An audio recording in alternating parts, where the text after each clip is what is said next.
This is the 18 WJTS News. I'm Prisma Lopez-Marin. Thank you for joining us.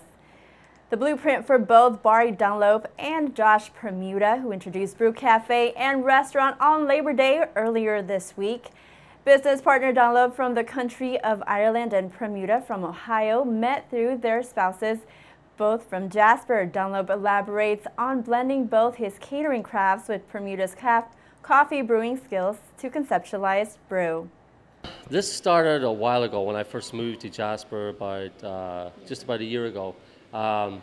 Josh actually did a little bit of marketing similar to what my wife did, and Josh's wife Megan actually was our wedding photographer, engagement photographer. So when I came here, I talked about maybe doing some kind of catering, get any food, and Josh wanted to do something else. So Brittany actually put us together and we started talking, and we made brew out of it. He adds that the influence of the food is American with a bit of Irish, and says that the combination of both German-Irish food brings dishes such as Scotch egg, bangers and mash, and much more with fresh ingredients. With an emphasis of using Jasper and Indiana products, Brew wants to provide coffee, brewed local beer, and craft gourmet food in a comfortable hangout setting that also has furniture from local businesses. Brew co-owner Permuda also explained that going into this new business venture with an entrepreneurial mindset parallels the Jasper work ethic. Brittany Becker, wife of Barry, also provided insight on supporting organizations such as the Leeds fundraising campaign. We are just really excited to support everything that's happening in the downtown Jasper area, and just to kind of help move Jasper forward and keep it a really fun and vibrant place, and also a very cultured place for people to continue living in Jasper. Becker notes that returning to Jasper was a great choice for both of them, and that they are excited to bring a big city feel to Jasper, but still create a hometown atmosphere for all. Last night, architecture Ashlyn Ackerman with City Properties Group, as well as Barry Alberts with City Vision, introduced preliminary design plans for the proposed Jasper Cultural Center.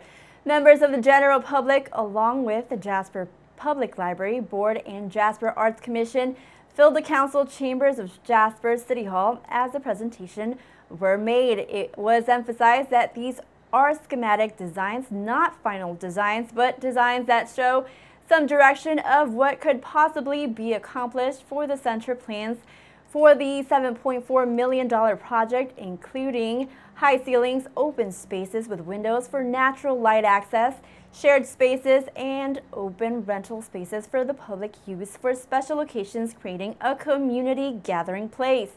Of the amount collected by Jasper, Leeds officials are including the $1.7 million matching grant from Jim and Pat Tin for the creation and support of the Jasper Arts portion of the project. As a native of Jasper, Ackerman says her experience in taking on such a project for her hometown is a special moment. She says she's thrilled to help make a difference in her home community. I didn't expect to get to work on anything in my hometown, so that's been a fun surprise. My thesis actually in graduate school was a master plan of downtown Jasper, so that kind of helped me parlay that into a job a little bit, because obviously Barry and City Visions were working on a downtown master plan at the same time. So it was great to sort of continue that vision and use some of the things I learned in school and really just make an impact on Jasper. She says that by seeing all groups coming together, it's a positive movement to demonstrate unity and reach more people while simultaneously consolidating services with such a unique project. Jasper Library Board President Dean Vonderheide says such plans, even if in the preliminary vision, such as a cultural center, serve as a visual and milestone that shows the public this is where the community is headed. Vonderheide also elaborates on the investment people will be making should they vote in favor of the center in the upcoming referendum. We're really getting some good value here. The community's gotten behind it. They're ready for this. I think it's all about the future investment in the community. It's about future generations, as well as it's a go-to place for existing. You know, it's a great place for the whole community to come together to meet people and gather. Now, Alberts notes that his company's investment in creating great places and is anxious to see the outcome for the referendum for the proposed cultural center. Huntingburg Mayor Denny Spinner, Jasper Mayor Terry Seitz, and Ferdinand Town Manager Chris James joined eGov Strategies co-founder and vice president of Solutions Ken Barlow at Huntingburg City Hall this morning as they unveiled a comprehensive website and text message alert feature available on each of the municipality websites. The community messaging portal provides users the ability to register in order to receive email and text message alerts from any of the 3 community municipality websites. Barlow says eGov Strategies is a company with more than 400 clients nationwide. He says, however, they have always viewed Jasper, Huntingburg, and Ferdinand as trendsetters in how they use the internet to connect with constituents, and also talks about the cost-effective approach accomplished by the government entities. Obviously, each of these small town mayors are budget conscious and want to make sure that they've got that they're spending the taxpayers' money wisely. So, in terms of coming to us, we were able to create a common solution across each of those and spread the costs across each of the communities through that. So yeah, that was from a budget standpoint. I mean, they've admitted that it has helped them, and it's certainly in terms of us, we were able to serve 3 communities at once. Mayor Spinner says each of the municipalities recognize the need for faster communication in the event of utility emergencies. He says the fact that the same website host was being used provided an opportunity to leverage this unique message system while utilizing a partnership with eGov Strategies without having to look for outside third-party vendors. Meanwhile, Mayor Terry Seitz says they are looking at this as another collaborative effort by local municipal governments to communicate with citizens who live, work, and visit DuBois County. While Town Manager James says the town of Ferdinand is proud to partner with eGov and the city of Jasper and Huntingburg on the creation of this emergency notification system. He says it's another example of how local communities are continuing to work together to benefit residents and workforce members. To commemorate the anniversary statewide, the Indiana Office of Tourism Development and State Bicentennial Commission are hosting an Indiana Bicentennial Torch Relay, which started today at Corden, known as the state's first capital, where Judith O'Bannon was the first to hold the torch for the relay. Indiana Executive Director Mark Newman describes the significance of the torch relay. We think the torch relay is an opportunity not only to connect communities and connect people, but really to bring together generations. It's really to symbolize the move forward for Indiana as it passes the torch symbolically and literally from the current generation to the next generation. Over 2,200 community-nominated torchbearers will pass the specially designed torch throughout all 92 counties. Patterned after the Olympic torch relay, Indiana's version has been designed to inspire and unify Hoosiers via the major commemorative event of the 2016 Bicentennial celebration. The torch will be coming to DuBois County on Wednesday. Tonight, we are debuting a new segment happening every Friday here on 18 WJTS. This new segment is called Hometown Heroes. A hometown hero is someone in our community who is making a difference, big or small. Here's Charlotte Olson with our first hometown hero. Hello everyone, this is Charlotte Olson here at Ireland Elementary, and I'm honored today to be kicking off a new segment that we're going to be doing here on 18 WJTS News. That new segment is going to be honoring people in our community that make our community so wonderful, so great, and impact so many people. Of course, we are now calling this new segment Hometown Heroes, and I am lucky to be joined with our first ever hometown hero, Mrs. Nikki Roberts. How are you doing today? Great this morning. Awesome. So, woke up this morning, you woke up a hometown hero. Very honored. You were my 3rd grade teacher. How does it feel, I guess, to be a hometown hero? This is probably the greatest feeling of joy whenever a former student comes back and asks anything, asks for advice or asks to interview you or gives you a letter to say how I have impacted he or she in their life.